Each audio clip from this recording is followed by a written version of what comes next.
We got teams trying to stay in contention. We got teams trying to not fall out of contention. We've got a 6-game series that already started yesterday with a doubleheader. All of that on today's daily roundup, previewing the series ahead.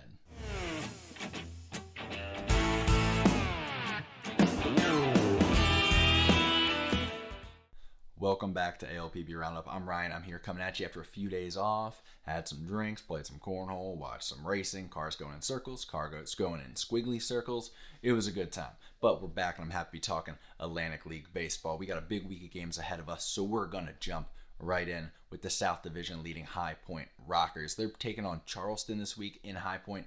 The Rockers, they enter with a 25-9 record and a 1-game lead in the North Division. They're looking to bounce back after having their 10-game winning streak snapped by, of all teams, the Staten Island FerryHawks last night. But High Point, they're still putting together that rotation. Justin Nicolino getting signed recently is kind of throwing it a little bit, but I expect them to go with Craig Stem, Neil Ascali, and Jason Manzueta, which is a good setup for them. The Dirty Birds, they enter this series 10 full games behind High Point with a 15-19 record. They have been cold of late, losing 11 of 15. Expect Stephen Chambly, Kit Sheets, and Jose Mesa Jr. on the bump for Charleston. Kit Sheets has looked great this year. That's an exciting watch. If you can watch that game, definitely catch him. Jose Mesa Jr. has also looked very good for Charleston, so keep an eye on that one.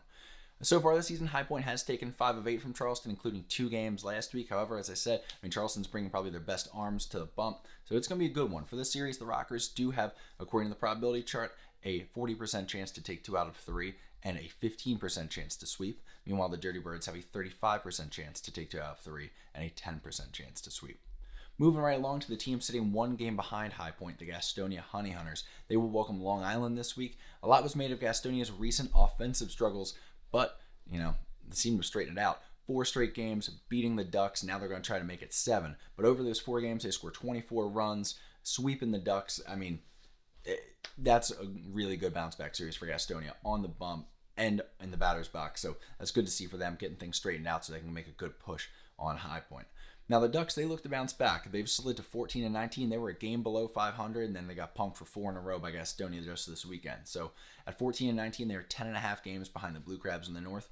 Now, despite those offensive inconsistencies, Gastonia still brings one of the league's best pitching staffs to the table. They held the Ducks to just 10 runs over that 4-game set over the weekend. Looking for Gastonia to throw Riley Hovis, Michael Gunn, the Gun Show, and John Anderson. I expect Scott Harkin, Anderson DeLiosa, and Akil Morris to take the ball for Long Island. Look for, some runs. They've all but one pitcher in each rotation has pitched against the team just this weekend, or the other team just this weekend. So that tends to be, that familiarity tends to not help the pitching staff. So keep an eye on, maybe bet the over on that series. Looking at the win probabilities, Gastonia, their odds to complete a rare 7-game sweep was set at 25%. They have a 44% chance to take 2 out of 3. Long Island takes 2 out of 3. The odds of that are about 26%, with Long Island only having a 5% chance to return fire with a sweep of their own, according to the probabilities.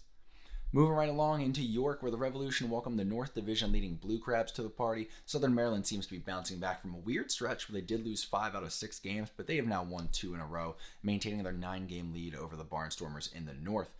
They have a 25-9 record. York, they have won 6 of their last 10, looking better. At 13-21, though, they still sit 12 games behind the Blue Crabs.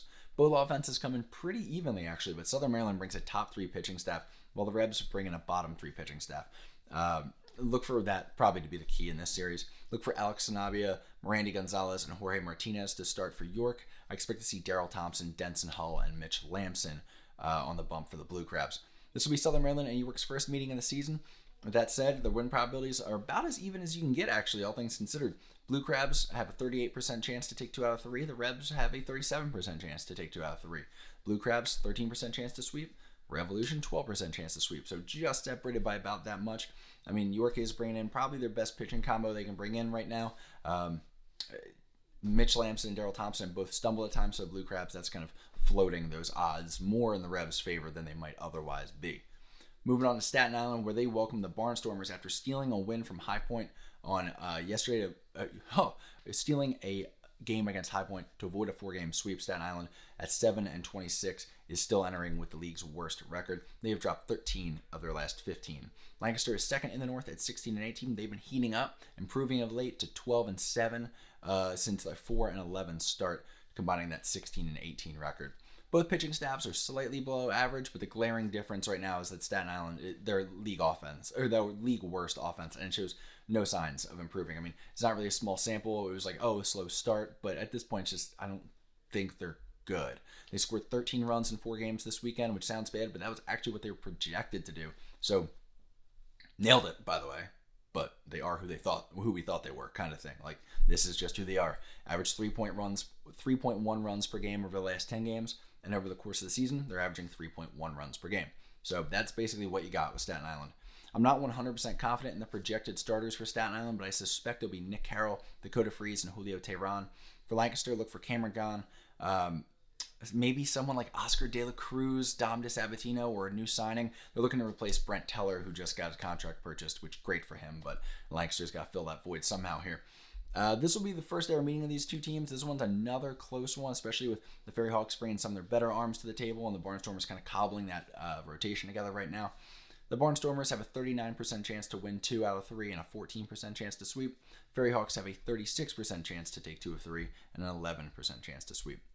Finally, the last series has already gotten underway with a doubleheader yesterday. The Legends and Genomes will play 2 more games tonight, then 1 on both Wednesday and Thursday to make this one a 6-game set. After sweeping yesterday's doubleheader, the Genomes have won 6 of 8 between these teams as the Legends continue to struggle here at the start of the year.